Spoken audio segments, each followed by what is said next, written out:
Il Sud Salento ci porta a vivere un meraviglioso viaggio. Venite con noi! Le sud du Salento nous porte à faire un merveilleux voyage. Venez avec nous. Allora, Alessano è un piccolo borgo che dista circa 12 km. Alessano est célèbre pour être le lieu de naissance de Don Tonino Bello, l'évêque qui priait pour devenir l'aile de réserve de Dieu volant à ses côtés. La chanson du rappeur Mr. Rain, super-héros qui a triomphé au Festival de la chanson italienne de Sanremo en 2023, s'est inspirée à sa pensée. Pacifiste convaincu, Don Tonino s'est mis au service des plus faibles.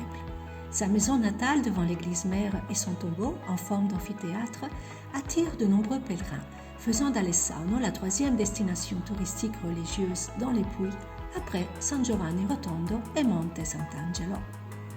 Non loin du cimetière, vous pourrez admirer le village rupestre de Macurano, un complexe de grottes, en partie creusé par l'homme au Moyen-Âge et en partie naturel, où vivaient les moines byzantins. L'église mère avec ses autels du baroque tardif et la maison même de Don Tonino Bello sont situées à l'entrée du centre historique, aux rues étroites, flanquées des typiques maisons à cour et un ancien quartier juif. Ne manquez pas de visiter la marina de Novaglie, avec ses falaises surplombant la mer et ses 12 criques qui permettent d'accoster directement avec le bateau pour apprécier une délicieuse pause à base de poissons frais avant de reprendre la navigation.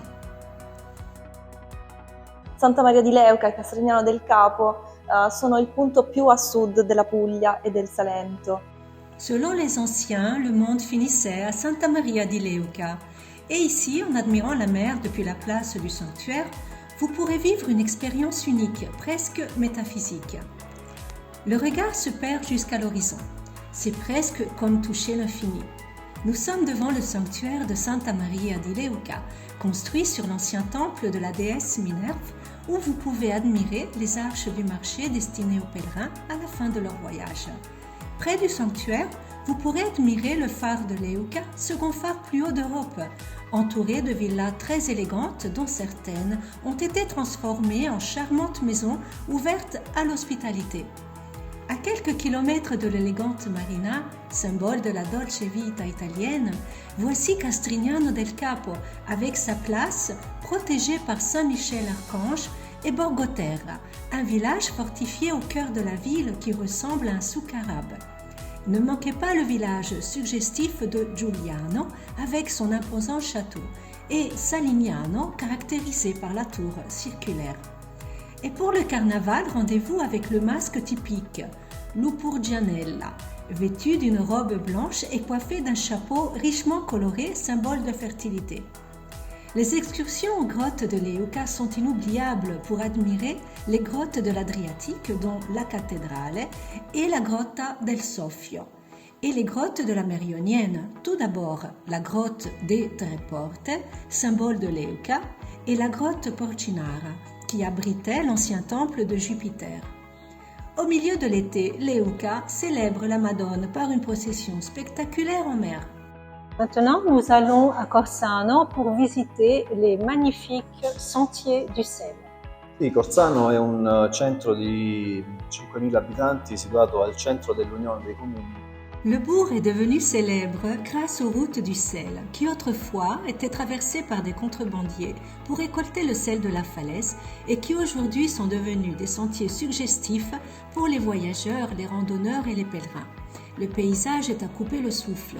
On parcourt des sentiers parmi les murs de pierre sèche, le maquis méditerranéen et les paghiare et les trulli typiques du Salento sans cône, sur le fond d'une mer aux 1000 nuances de bleu. Dans le passé, le sel était un monopole d'État, les habitants le récupéraient sur la falaise voisine et ils traversaient pieds nus des chemins accidentés à tel point que les habitants du village étaient surnommés avec le nom de Scarcagnati, qui signifie en dialecte du Salento « gens aux talons durs », parce qu'ils étaient habitués à marcher sur des falaises abruptes sans se blesser. Si vous choisissez un séjour en plein hiver parmi les décorations lumineuses, les bandes musicales et les stands, vous pourrez assister le 3 février à la grande fête en l'honneur du saint patron San Biagio, auquel la communauté est très attachée, à tel point que la plupart des habitants sont appelés Biagio en son honneur. Le carnaval est également très populaire. Pour cette occasion, les habitants de Corsano fabriquent des chars allégoriques en papier mâché de haute qualité. Enfin, il existe un projet d'investissement sur les sports extrêmes. Le vol de l'ange, suspendu entre mer et falaises sauvages, devrait bientôt devenir réalité pour rendre l'offre touristique toujours plus complète.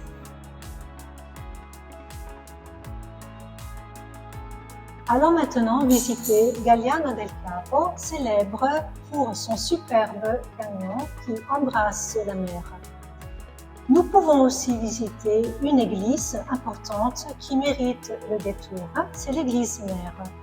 Ici, sculptée dans l'autel baroque de la Madone du Carmel, vous pourrez observer non les petits anges et les chérubins, mais des anges squelettes qui invitent le voyageur à réfléchir sur le caractère éphémère de la vie. Les habitants de Mijano sont si créatifs et entreprenants qu'ils sont devenus célèbres pour l'Expo 2000, l'exposition qui a lieu le 3e dimanche d'octobre et qui attire les activités productives de toute la région et d'ailleurs. Ici, vous pouvez admirer les dernières nouveautés dans le domaine de l'artisanat, de l'agriculture, de l'industrie et du tourisme, des énergies renouvelables, de l'environnement, de l'efficacité énergétique, des constructions et du mobilier. À cette exposition très attendue, il y a des événements de valorisation de l'énogastronomie typique et de la tradition qui attirent régulièrement un vaste public. Mijano est également connu pour la crypte de Sainte Marina, pour un magnifique moulin à huile souterrain qui abrite aujourd'hui le musée de l'huile et pour la récente découverte d'une fresque représentant l'arbre de Jessé, à savoir l'arbre généalogique du Christ, une iconographie du XVIIIe siècle restée cachée pendant plus de 300 ans. Aller à Mijano, c'est se retrouver parmi de merveilleuses fresques byzantines, les palais nobles et les maisons à cour. Les habitants rivaliseront pour vous faire sentir l'un d'entre eux. Montesano è il primo paese che si incontra. Montesano est la première ville que nous rencontrons en provenant de Lecce par la route statale 275, donc on peut considérer comme la porte du sud de la province de Lecce. C'est un centre petit mais très important, non seulement du point de vue culturel mais aussi historique, archéologique et aussi artisanale. Donc nous avons une chapelle très importante dédiée au saint patron de la ville qui s'appelle San Donato, Saint Donatien, qui est fêté le 5, le 6 et le 7 août. Saint Donatien, Saint Donato est un saint très important et on peut le considérer, disons, à la base du phénomène du tarantisme, même s'il a eu moins, disons, de développement. Et c'est un saint très important, un saint thaumaturge. Et il y avait dans le passé des pèlerins qui se reliaient, disons, justement à la chapelle de San Donato pour être sauvés. Nous l'appelons directement le mal de San Donato. On pensait qu'il pouvait guérir du mal de l'épilepsie. Alors, je vous signale aussi plusieurs monuments. En premier, l'église mère. Ensuite, le calvaire, qui est un monument très important. Je vous signale aussi le Palazzo Bitonti, un palais historique aussi très important. Et ensuite les palmenti, c'est-à-dire ce sont des cuves à vin qui appartiennent au passé, qui étaient utilisées justement pour la production, pour le raisin, pour la production du vin, qui sont un témoignage très important du passé, donc aussi de l'économie du passé. Et je vous signale aussi le fait que notre bourg est situé dans un environnement naturel protégé, un site, c'est-à-dire un site d'importance communautaire, où il y a une espèce très importante, la Marsilea strigosa. Et donc je vous signale aussi cet environnement naturel très important. Et une dernière caractéristique, ce sont aussi les maîtres sculpteurs. Donc ça aussi, c'est une économie qui appartient au passé. Il y a encore des maîtres sculpteurs qui continuent à travailler la pierre, donc avec leur marteau, avec leurs ciseaux. Ils proposent des productions soit de sculpture que de peinture. Marciano di Leuca è un piccolo comune della provincia di Lecce di circa 3.000 abitanti e è attraversata dalla famosa Leuca Dance, la strada dei pellegrini. Morciano di Leuca est traversé par la route de pèlerinage leucadense. En effet, Leuca Piccola est située dans son hameau, une reproduction fidèle et petite du sanctuaire de Santa Maria di Leuca, avec les arcs pour le marché et l'abri souterrain pour les pèlerins. Ici se trouvent les fameux 10 P écrits par l'hôte. Parole poco pensate, portano pena, perciò prima pensa e poi parla. Les mots peu réfléchis causent de la douleur, alors d'abord réfléchissez et ensuite parlez, ce qui représente une curiosité à ne pas manquer. À quelques pas du sanctuaire se trouvent les célèbres Vore di Barbarano, gouffres où coulent les rivières souterraines qui se jettent dans la mer de Leuca. La légende raconte que 2 mauvais pèlerins y tombaient.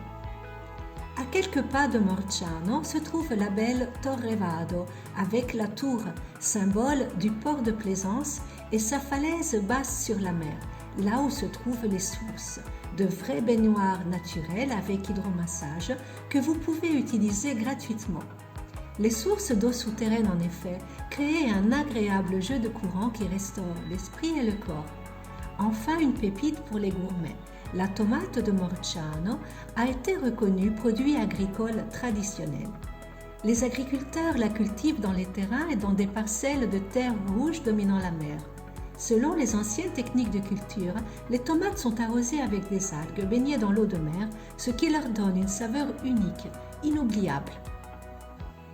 Patou vorrei dire innanzitutto che è un piccolo comune di circa 1800 abitanti, situato a 5 km da Santa Maria di Leuca.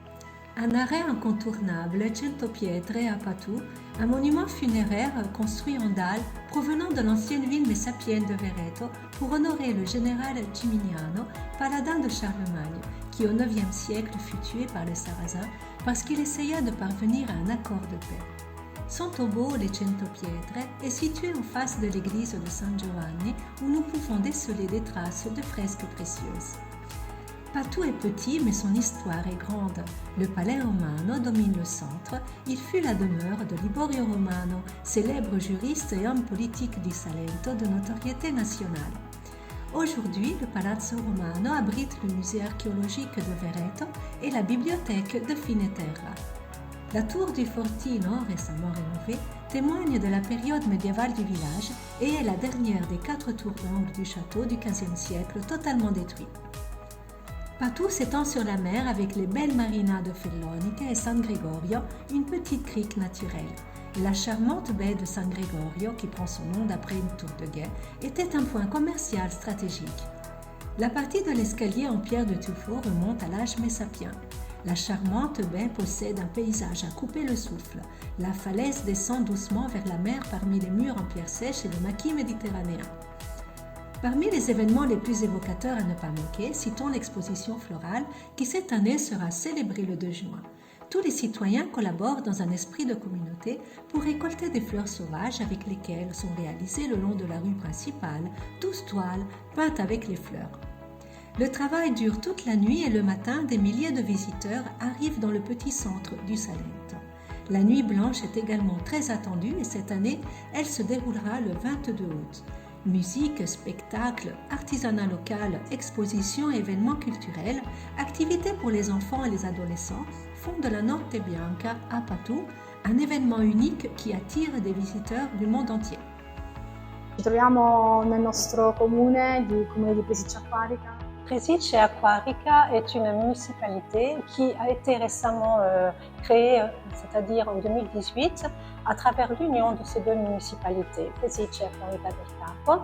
À l'intérieur du territoire, nous pouvons voir de nombreux moulins à huile hypogée, c'est-à-dire creusés dans le sol, dans la roche calcaire, et qui témoignent de la production importante d'huile d'olive dans le passé, qui était vendue en partant du port de Gallipoli. Presiccia Acquarica del Capo est célèbre donc non seulement pour la production d'huile, donc pour ces moulins à huile hypogée, mais aussi pour la production du jonc, c'est-à-dire une ancienne tradition de travail du jonc qui servait justement à créer des objets d'artisanat que nous essayons actuellement de revaloriser Nous avons aussi le musée de Jonc. Sì. Et nous avons aussi l'église mère dédiée à Saint-André et la colonne votive dédiée toujours à Saint-André. Donc nous proposons deux événements importants. Le premier consiste à mettre à disposition des visiteurs, à ouvrir les palais historiques qui appartiennent au XVIe siècle. Nous pouvons visiter non seulement les cours internes, mais aussi l'intérieur des palais. Et nous avons aussi un autre événement important qui consiste à ouvrir des laboratoires pour proposer justement la production de ces objets en jeu. Notre fraction propose, il y a disons un infopoint qui propose des visites touristiques, donc accompagnées par des guides touristiques, non seulement dans le territoire, mais aussi pour visiter les moulins à huile Hypogée. Nous avons aussi la petite église de la Madonna del Paletto, de la Madonna de San José visitée. Quelque part, nous sommes à Ruffano avec sa grande et suggestive Piazza del Popolo. L'église mère vaut le détour. Vous pourrez admirer la richesse baroque qui orne en particulier le majestueux hôtel Saint-Sébastien et les peintures du célèbre peintre Saverio Lillo, représentant de l'école napolitaine du XVIIIe siècle dans le Salento. Ruffano préserve l'artisanat ancien, désormais en voie d'extinction, dans les ateliers artisanaux de la céramique et du cuivre qui produisent de précieux artefacts. Pendant la nuit de mi-août, tout le monde se donne rendez-vous devant le sanctuaire de San Rocco à Torre Paduli, où, au son incessant du tambourin, les hommes dansent la danse de l'épée, mimant avec les mains le geste de posséder un couteau. Pavillon bleu en continu depuis 2009, Salve est baigné par des plages de sable doré et une mer limpide, parmi les dunes de lys sauvage, où flotte aussi le pavillon vert, la reconnaissance que l'association des médecins pédiatres confère aux plages adaptées aux enfants. Tout son territoire est d'une beauté sauvage, incomparable pour ses couchers de soleil sur la mer dans les marinas de Posto Vecchio, Pescolose, Torre Pali avec sa tour typique entièrement entourée d'eau et Lido Marini. Dans le petit village de Salve, à ne pas manquer l'église mère pour admirer le plus ancien orgue des Pouilles, toujours en activité et fabriqué par le facteur d'orgue Olgiati, originaire de Côme en 1628. Le Palazzo Ramirez donne sur l'élégante Piazza Concordia, non loin du moulin à huile Hypogée qui peut être visité. En parcourant le centre historique, on reste enchanté devant l'un des rares exemplaires de maison tour, une maison fortifiée au cœur du village. Dans le hameau de Ruggiano, à ne pas manquer la visite au sanctuaire de Santa Marina, avec de riches fresques dédiées à la vie de la sainte. Nous vous recommandons d'assister au coucher du soleil. Quand il illumine la façade du sanctuaire en Carparo, la dure pierre rouge de Lecce. Specchia, parmi les plus beaux bourgs d'Italie. Specchia est devenu célèbre pour ses beautés architecturales et artistiques, pour son histoire et pour les nombreuses manifestations culturelles dont la Nuit Blanche du 10 août. Un événement reconnu au niveau régional, atteignant jusqu'à 50 000 visiteurs en une semaine. Nous pouvons admirer le Palazzo Risolo, siège d'événements culturels et de manifestations, et tout le centre historique, qui est composé d'un labyrinthe de ruelles aux maisons paysannes et aux élégants palais nobles. Le cadre suggestif du centre historique et du Palazzo Risolo sont utilisés par les habitants du village pour donner vie à la crèche vivante, un arrêt obligatoire pour ceux qui veulent découvrir le Salento pendant la magie de l'art. Specchia est connu pour son excellente gastronomie et pour ses maîtres pâtissiers, qui ont conquis, s'essayant également à la production de panettoni artisanaux, des prix convoités et des reconnaissances de niveau national et international. Cela vaut donc la peine de s'arrêter non seulement pour ses beautés historiques et artistiques, mais aussi pour ses gourmandises délicieuses et savoureuses. Orisano, come ha detto lei, è famosa per tante cose, ma soprattutto è la città del filosofo Vanoni. Un arôme intense de pain fraîchement sorti du four de pierre nous rappelle à Orisano avec sa riche église mère et le centre historique. La ville est célèbre pour avoir donné naissance le 19 janvier 1585 à Giulio Cesare Vanini, philosophe, médecin naturaliste et libre penseur italien reconnu parmi les premiers représentants du libertinisme érudit. condamné à une mort atroce à Toulouse, en France, le 9 février 1619, accusé d'être athée et blasphémateur. Taorizano est célèbre pour l'église de la Madonna della Strada, qui, le long de l'ancienne route des pèlerinages et des chemins modernes, est un rare exemple de l'art roman dans le Salento. Enfin, la ville est célèbre pour la production de ses illuminations qui sont très recherchées, non seulement pour décorer les traditionnelles fêtes du Salento, mais aussi pour la réalisation de lampes qui réchauffent l'atmosphère des maisons. Tiggiano è un piccolo comune, capofila dell'area interna sul Salento. La sculpture de Janus à deux faces en pierre de Lecce vous accueille à Tiggiano, une petite ville pleine d'attracteurs culturels entièrement restaurés. En premier lieu, le Palazzo Serafini Sauli, récupéré avec son magnifique parc-jardin et la plantation d'agrumes, et une forêt de chênes et la tour pigeonnier. Tiggiano est célèbre pour le festival en l'honneur de Saint Hypatie, protecteur de la virilité, célébré entre les 17 et 19 janvier avec des illuminations, des feux d'artifice et des bandes musicales. Ici, on cultive la célèbre Pestanaca di Sant'Ipazio, la carotte jaune-violet, une cultivar unique pour ses caractéristiques organoleptiques. Le bourg borde une côte sauvage fascinante, encore aujourd'hui gardée par l'ancienne tour de guet, Torre Nasparo, où il y a l'objectif de créer le vol de l'ange et d'autres attractions pour accroître le tourisme sportif et celui des jeunes. Le paysage rural où vous pouvez admirer le village de Matine avec les carrières de pierre désaffectées est tellement suggestif que l'actrice hollywoodienne Helen Mirren, accompagnée de son mari, le réalisateur Tyler Hackford, a acheté une ferme où elle passe une grande partie de son temps agréablement en faisant amitié avec les locaux, cultivant des légumes et fréquentant des marchés locaux. À Marina Serra, célèbre pour sa piscine naturelle, où également l'actrice hollywoodienne Helen Mirren avec son mari, le réalisateur Tyler Hackford, adore prendre un bain tôt le matin. La piscine a été réalisée par la mer, qui a envahi les carrières de pierre creusées par l'homme et est considérée parmi les plus belles du monde. Un peu plus au nord, voici Tricase Porto avec ses vieux bateaux restaurés par l'association Magna Grecia Mare et qui constitue un véritable musée de la mer sur le plan d'eau. En montant à la découverte du bourg de Tricase, vous rencontrez le chêne Vallonea parmi les spécimens les plus anciens du Salento, à tel point que selon la légende, il abritait sous ses branches les 100 chevaliers qui faisaient partie de la suite de l'empereur Frédéric II. Et nous voici en Piazza Pisanelli, où donne Palazzo Gallone, siège de la municipalité, et l'église de San Domenico aux hôtels baroques.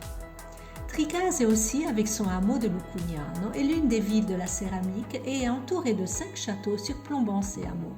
Tutino, où des particuliers ont récupéré le château, le transformant en lounge-bar-restaurant, ouvert à la culture et à l'événementiel. De Pressa, dont le château appartient à la famille du célèbre réalisateur Edoardo Winspear, Caprarica del Capo et Santa Eufemia sont tous des petits hameaux de Tricase à découvrir et à aimer.